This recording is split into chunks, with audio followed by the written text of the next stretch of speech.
Cari concittadini, buongiorno, siamo qua anche oggi per il nostro resoconto quotidiano per quanto riguarda l'emergenza coronavirus.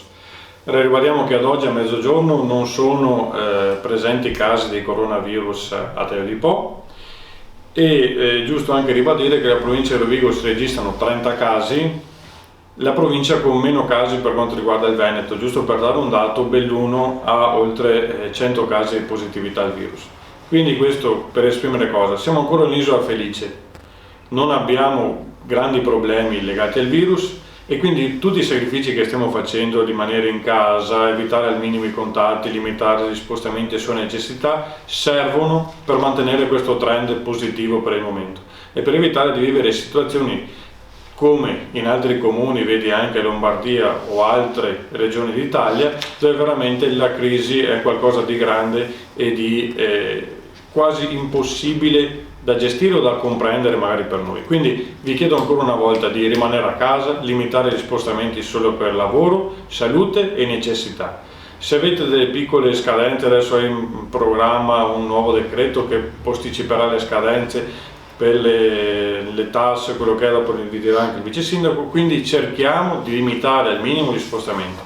So che rimanere in casa è difficile per tutti quanti, però solo in questa maniera riusciremo a superare velocemente quella che è una delle più grandi sfide che sta affrontando la nostra nazione negli ultimi decenni.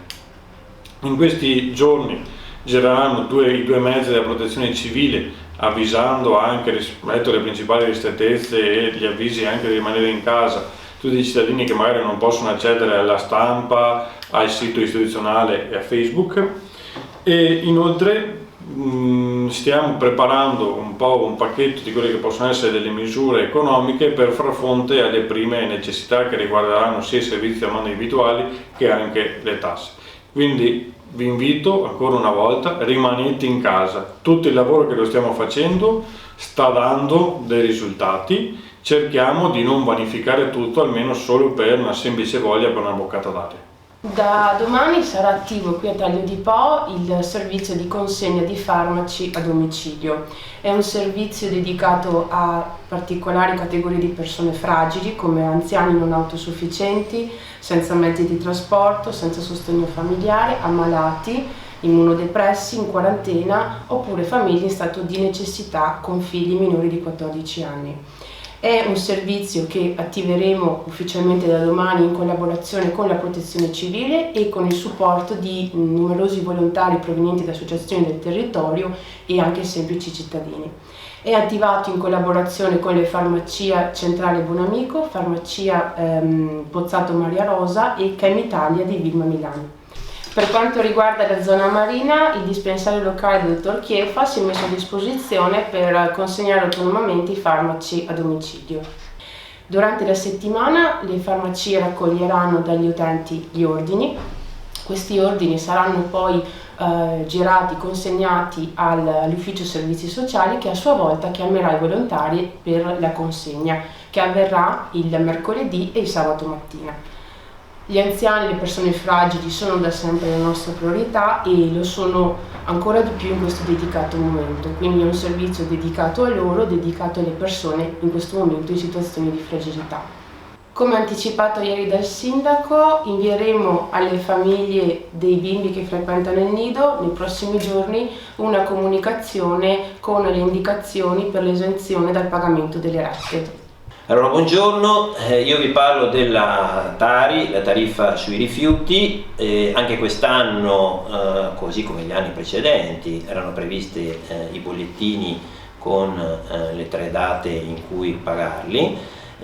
Stamattina di giunta abbiamo deciso di posticipare la prima scadenza, che era del 16 aprile, al 31 maggio, quindi in questi giorni vi arriveranno a casa i bollettini da pagare, non vi preoccupate, nessuna scadenza è al 16 di aprile, ma la prima rata la spostiamo il 31 di maggio, per cui abbiamo deciso di allinearci ai posticipi del decreto nuovo. Passate parola in modo che sia chiaro per tutti che non ci sono sanzioni, non ci sarà nessun tipo di problema per chi non la paga la data giusta. Questo è il primo passo che facciamo. Se ci sarà bisogno di farne altri siamo qui per farli. Comunico comunque, come già detto, che è chiuso l'ecocentro, è fermo l'ecocamio, anche l'ufficio Tari qui sotto non è attivo in questo periodo. Non vi preoccupate che i rifiuti vengono, così come state rendendo conto, vengono raccolti regolarmente e così continuerà tutto. Allora, come avrete visto, il comune di Terre dei Po in questi giorni non è solo chiuso al pubblico, però stiamo anche riducendo la presenza personale come previsto dal decreto. Infatti nella giunta di stamattina, oltre al posticipo del pagamento della Tari, abbiamo anche approvato una delibera per il cosiddetto smart working, quindi la possibilità per i dipendenti di lavorare da casa, e anche un piano ferie per far utilizzare le ferie in arretrato, insomma, per diminuire il personale. Quindi c'è la presenza di una persona per ogni ufficio in modo da garantire la funzionalità, ma nello stesso tempo ridurre l'esposizione al contagio e le meno persone che possono circolare. Grazie a tutti i cittadini per l'attenzione e ci rivedremo domani con le nuove notizie che ci saranno sul fronte coronavirus. Grazie a tutti.